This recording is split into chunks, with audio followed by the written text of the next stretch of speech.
And are you refreshed? Yes. You have more things you want to talk about, or have we settled it all?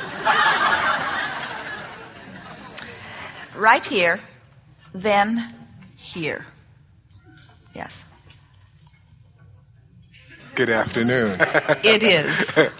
Thank you so much for all the news and all the teachings that you bring. It's opened up a whole new dimension for me. My desire is to become a great deliberate creator. And where I have difficulty is when you think of a thought and you want to make it more. And I'm having trouble understanding how to do that. Well, you know, you don't have to do it. Just stay focused on it and it will become more. Okay. Keep talking about it.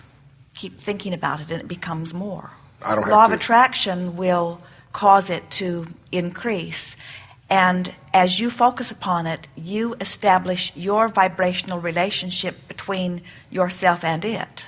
So the more you focus upon it, the more it reverberates in your vibration. And the more it reverberates in your vibration, the more law of attraction brings you other things around it to think about.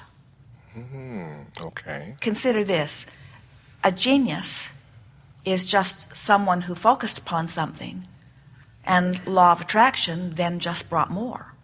That's all it is. For example, like when you want to be in perfect health. Is that something that you need to think about every day, and you know it should be bigger every day, and your workshop every day? I mean, how do you? When you think of something like I want to be in perfect health, there's a possibility that while you may be thinking that you're thinking about being in perfect health, you may be thinking about the absence of being in perfect health, because it's the same subject, just two different ends of the same stick. So that's why our friend helped us to speak about becoming the master of emotion on your way to becoming master of your thought. Because if you're paying attention to the way you feel, then you're always on the right end of the stick. Okay. So you don't have to think about wanting wellness, because everything points to that desire. If you are a little less than well, your desire is ramped up that you want wellness. So the key is to be able to think about the subject of bodily condition and feel good while you think about it. So if someone, for example, mentions that they know someone who just died, and they died of some physical disease, and when you hear it, you find yourself tensing or feeling worry about it, that's an indication that when you think about the subject of wellness, that you may have a proclivity on the other end of the stick, where if you hear something like that and it leaves you feeling nothing, in other words, it does not affect your own sense of vulnerability.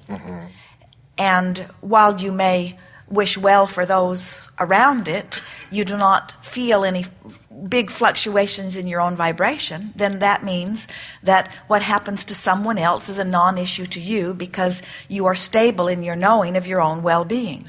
Okay. We talk about practicing a thought, but we're really more talking about practicing the feeling. Gently practicing the feeling of well-being on all of the topics that are important to you. That's what we would do. If you have an illness and a doctor's prescribed medicine for you, if you take the medicine, does that give more power to the illness, or should you abandon taking the medicine? Well, or how do you... we could not give the same answer to everyone, because for some, the medicine gives them the feeling of relief that makes them more likely to recover. For some, the medicine may remind them of the illness and make them less likely to recover. That's why the same process doesn't work for everyone. And that's why you cannot measure what anybody else is doing about anything. You have to decide how it feels to you. But put it into these terms and we think it will be easier. You're reaching for feelings of relief. So when you think about your physical body and you think about something that you want, you're trying to find ways to think about it that make you feel good while you think about it, or feeling thoughts that give you less bad feeling. Okay. So we think that reaching for the feeling of relief is really a good way to go about it, because you can tell when you found something that feels better, and when you do, just keep saying it and keep speaking it. Esther and Jerry have teased one another through the years. Esther will say to Jerry, she doesn't say it so much anymore, but she still thinks it from time to time, you just keep saying that, because Jerry stubbornly will make up his mind about something, and it does not matter what other evidence is out there. He refuses to look at contrary evidence to his own desire. He will not look at it. And as he does not do that, then in time, on every subject that is important to him, his vibration wins out. Esther remembers running through the bushes with him one day. They were leaping over logs and over rocks and running up and down streams, and Esther was ahead of him and sort of distracted him, and he banged his leg, his shin, on something, and he didn't even stop to look at it.